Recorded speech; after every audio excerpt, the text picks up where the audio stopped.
7 ஸ்கொயர்டா? ஆக்சுவலாக √49 வந்து நம்ம 7 7 சார்னு எழுதலாம். ப்ளஸ்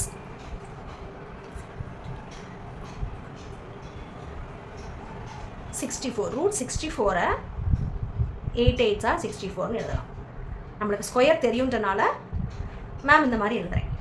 இப்போ ரூட்டுக்குள்ள 2 7 இருக்கா, ஒரு 7 காமனாக வெளில எடுத்துருங்க. கண்டிப்பாக இங்கே என்ன சிம்பிள் இருக்குன்னு பார்த்து கேர்ஃபுல்லாக எழுதணும். ரூட்டுக்குள்ள 2 8 இருக்கா, ஒரு 8 வெளில எடுத்துருங்க. 7 + 8 how much? 15. ஸோ இந்த சம் √49 + √64ஓட வேல்யூ 15. நெக்ஸ்ட் சம் போலாமா?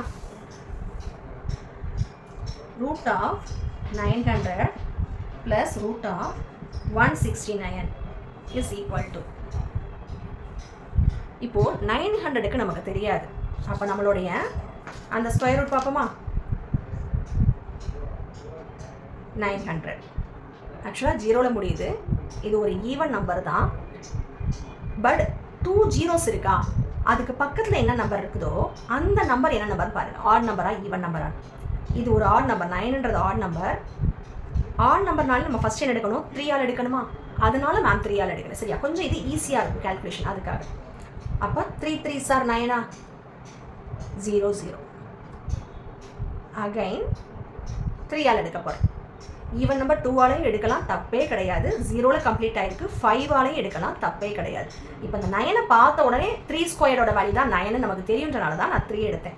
இப்போ அகைன் 3 எடுக்கும் போது இதை ஒரு 100ன்னு ஒரு ஈஸியாக ஒரு ரவுண்ட் நம்பராக, ரவுண்ட் வேல்யூவாக கன்வெர்ட் பண்ண முடியும். இப்போது 5 எடுக்கலாம், 2 எடுக்கலாம், 10 எடுக்கலாம். பட் நான் 5 எடுக்கிறேன். சரியா? 0ல் முடிஞ்சுக்கின்றனால 5 எடுக்கிறேன். ஏன்னா 10 வந்து 2 5s are 10 ஈஸியாக இருக்கும் நமக்கு கேல்குலேஷனுக்கு. 0 எழுதிடுங்க. அகைன் 5 எடுக்கிறேன். 4 5s are 20. 4 ஈவன் நம்பர் 2 எடுத்தாச்சு. 2 2s are 4. 2 எடுத்தா 1. ஸோ 900 எப்படி எழுதலாம்னா 3 × 3 × 5 × 5 × 2 × 2.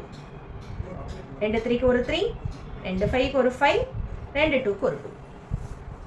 5 2s are 10, 10 3s are 30. அப்போ √900 வேல்யூ 30 ப்ளஸ் √169 வேல்யூ எவ்வளோ? இப்போ தானே பார்த்தோம், 13.